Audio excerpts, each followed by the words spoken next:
हाय friends, नमस्ते and welcome back to my YouTube channel. कैसे हो आप सब? मैं उम्मीद करती हूँ कि आप सभी लोग बहुत अच्छे होंगे और बहुत खुश होंगे। तो मैं बहुत समय के बाद कोई व्लॉग अपलोड कर रही हूँ। आई गेस 2 मंथ्स हो गए होंगे। तो आगे इस वीडियो में आपको बताऊँगी कि क्यों मैं अपलोड नहीं कर रही थी और मैं कहाँ थी। ये सारा कुछ आपको इस वीडियो में बताऊँगी। तो इन 2 मंथ्स में आफ्टर गणेश चतुर्थी बहुत सारी चीज़ें हुई है बैक टू बैक। तो मैं कुछ भी रिकॉर्ड नहीं कर पाई, व्लॉगिंग नहीं कर पाई आपके साथ शेयर करने के लिए। तो बस मैंने छोटे छोटे क्लिप्स लिए हैं पूरे 2 मंथ्स के, तो वही आपके साथ शेयर करूँगी और आपको बताऊँगी कि इन 2 मंथ्स में क्या क्या हुआ है। तो सबसे पहले मैं आपके साथ शेयर कर रही हूँ कड़ी मुठिया। तो रेसिपी है ये कड़ी मुठिया, बहुत ही ज़्यादा यम्मी बनता है, बहुत ही ज़्यादा टेस्टी बनता है और ये लौकी का बनता है। तो अगर आपको इसकी रेसिपी चाहिए तो मुझे कमेंट करके ज़रूर बताना। किसी वीडियो में मैं आपके साथ इसकी रेसिपी भी शेयर करूँगी। और इस वीडियो में मैंने दिवाली पे कुछ छोटी मोटी शॉपिंग की थी किचन के लिए, वो भी आपके साथ शेयर करूंगी। एक्चुअली लेने तो सिर्फ 2 चीज़ें ही गई थी, डोसे का तवा या ऐसा कुछ, लेकिन साथ ही साथ 2-3 चीज़ें लेकर आ गई। तो सबसे पहले ये जो एम्प्टी बॉक्स है इसमें 4 पार्टीशन है, जैसे कि ओपन कर कर मैं आपको दिखाती हूँ। तो इसमें इस तरह से पार्टीशन किया हुआ है। तो मैंने सोचा कि दिवाली पर कुछ स्नैक्स वगैरह बनाऊँगी तो इसमें स्टोर करने में अच्छा रहेगा, या फिर मैं अपने कॉस्मेटिक्स भी इसके अंदर स्टोर कर सकती हूँ। तो ये बॉक्स मुझे अच्छा लगा तो इसलिए मैंने इसको परचेज़ किया था। और सेकेंडली मैंने इस तरह के 2 छोटे से बास्केट्स लिए हैं सब्जी वगैरह धोने के लिए। तो ये बहुत ही ज़्यादा यूज़फुल है। अभी मैं सब्जी धो रही हूँ और सुखाने में भी बहुत ज़्यादा आसानी हो जाती है। तो इस तरह से मैंने ये 2 बास्केट्स लिए हैं। और मैंने इस तरह से ये वाले बास्केट्स लिए हैं, जैसे कि आप फ्रिज में स्टोर कर कर रख सकते हैं, कोई भी एक पर्टिकुलर आइटम स्टोर कर कर रख सकते हैं, जिससे आपका फ्रिज बहुत ज़्यादा मेसी नहीं होता है। तो इस तरह से बास्केट्स मैंने 2 लिए हैं। तो ज़रूरी नहीं है कि फ्रिज में ही काम आएगा, कोई भी कबोर्ड में एक साथ आपको चीज़ें निकालनी है तो ये बहुत ज़्यादा ईजी रहता है, इसलिए मैंने इस तरह से 2 बास्केट्स लिए हैं।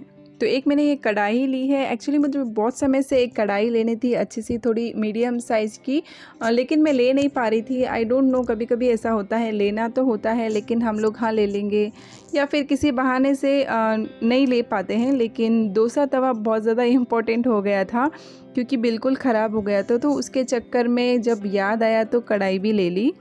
तो नेक्स्ट मैंने लिया है डोसा का तवा। तो मेरा तो डोसा तवा पूरी तरह से ख़राब हो गया था, बिल्कुल उस पर डोसे नहीं बन रहे थे। तो मेन इसी चीज़ की वजह से इतने सारा सामान लेकर आई हूँ। एक्चुअली लेने सिर्फ डोसा तवा ही गई थी, लेकिन डोसा तवा लेते लेते याद आया कि मुझे कढ़ाई भी लेनी थी। सिर्फ कढ़ाई लेते लेते फिर 2-3 चीज़ें भी ले ली। होता है ना, कभी कभी हम लेने तो 1 या 2 चीज़ ही जाते हैं, लेकिन धीरे धीरे याद आता है कि नहीं नहीं, मुझे ये भी चाहिए था, वो भी चाहिए था।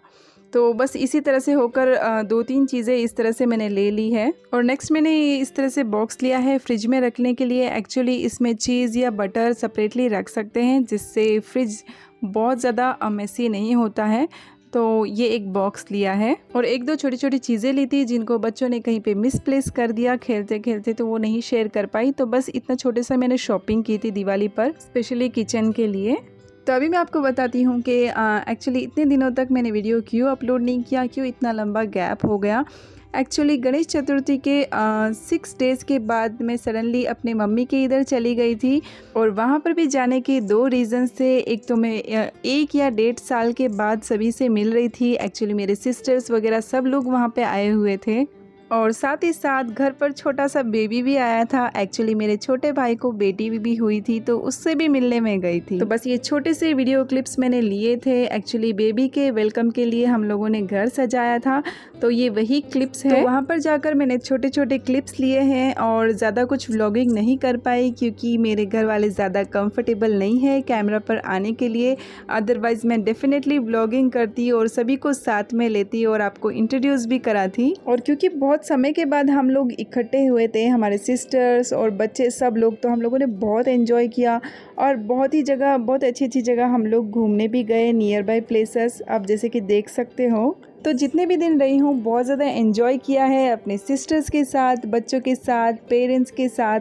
तो ज़्यादा व्लॉगिंग नहीं कर कर सिर्फ मैंने एंजॉय किया, रेस्ट किया, क्योंकि लॉकडाउन की वजह से मैं कहीं पर भी नहीं गई थी। 1-1.5 साल कहीं पे ट्रैवल भी नहीं कर रही थी। तो ये जो यहाँ पे आना था मेरे लिए बहुत ज़्यादा रिलैक्सिंग था। तो मम्मा के इधर मेरी दोनों सिस्टर्स भी आई हुई थी, मेरी 2 बड़ी सिस्टर्स है तो उनके भी बच्चे आए हुए थे। तो राजवी यानी मेरी बेटी ने बहुत ज़्यादा एंजॉय किया, इवन वो रिटर्न मुंबई आने के लिए बिल्कुल रेडी नहीं थी। तो बस यही मेमोरीज़ होती है जब बड़े होकर याद आते हैं। एक्चुअली मुझे भी याद है, हम अपने नाना नानी के इधर जाते थे, इतना एंजॉय करते थे, पूरा दिन खेलते थे समर वेकेशंस पे। तो अभी भी वो दिन याद करती हूँ तो मुझे कभी कभी लगता है कि राजवी के भी यही दिन है जो वो अपने नाना नानी के इधर जाती है और सब बच्चों के साथ एंजॉय करती है, तो वो भी आगे जाके याद करेगी। और यहाँ पे आकर बहुत ज़्यादा रिलैक्स हो गई थी, बहुत ज़्यादा अच्छा लग रहा था। तो मैं कम से कम 1 मंथ तक रुकी हूँ अपने सिस्टर्स और मम्मा के साथ, और 1 मंथ के बाद हम लोग रिटर्न हो गए थे। तो यहाँ पे ये वो पिक्स है जिसमें इसको बिल्कुल रेडी नहीं थी आने के लिए और वो रो रही थी।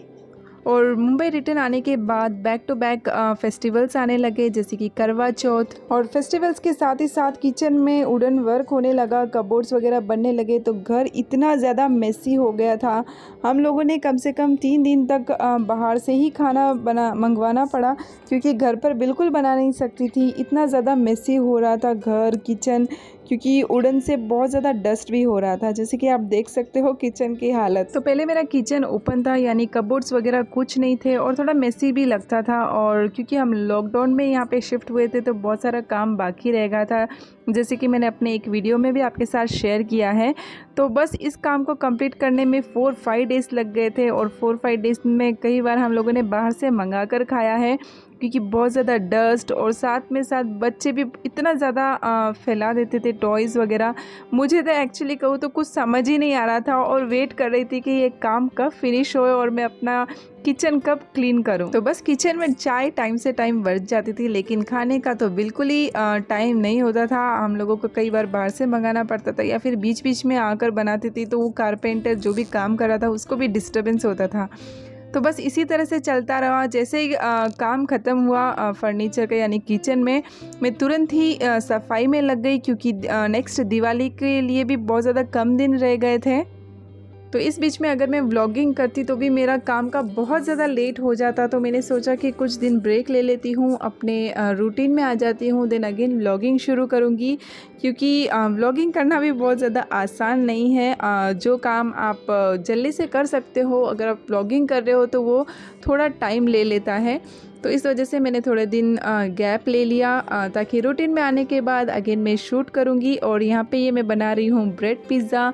अगर आपको इसकी रेसिपी चाहिए तो मुझे कमेंट कर ज़रूर बताना, मैं आपके साथ शेयर करूँगी। तो बस यही सारे रीज़न्स थे क्योंकि मैं व्लॉगिंग नहीं कर पा रही थी, क्योंकि जब आपकी लाइफ बहुत ज़्यादा स्मूथली नहीं चलती है, एक साथ बहुत सारी चीज़ें होती है, तो आप ज़्यादा कॉन्सेंट्रेट नहीं कर पाते हो वीडियो शूट करने में। तो इस वजह से मैंने ब्रेक ले लिया था, लेकिन अभी पूरी कोशिश करूँगी अपना रूटीन शेयर करने के लिए और आपके साथ वीडियो शेयर करने के लिए। तो अगर आपको मेरा वीडियो अच्छा लगता है तो प्लीज़ चैनल को सब्सक्राइब ज़रूर करना, और इस वीडियो को भी लाइक करना बिल्कुल मत भूलना। और अगर आपने मेरे चैनल को सब्सक्राइब किया है तो थैंक यू सो मच। तो मिलती हूँ मेरे नेक्स्ट वीडियो में। Till then take care, bye.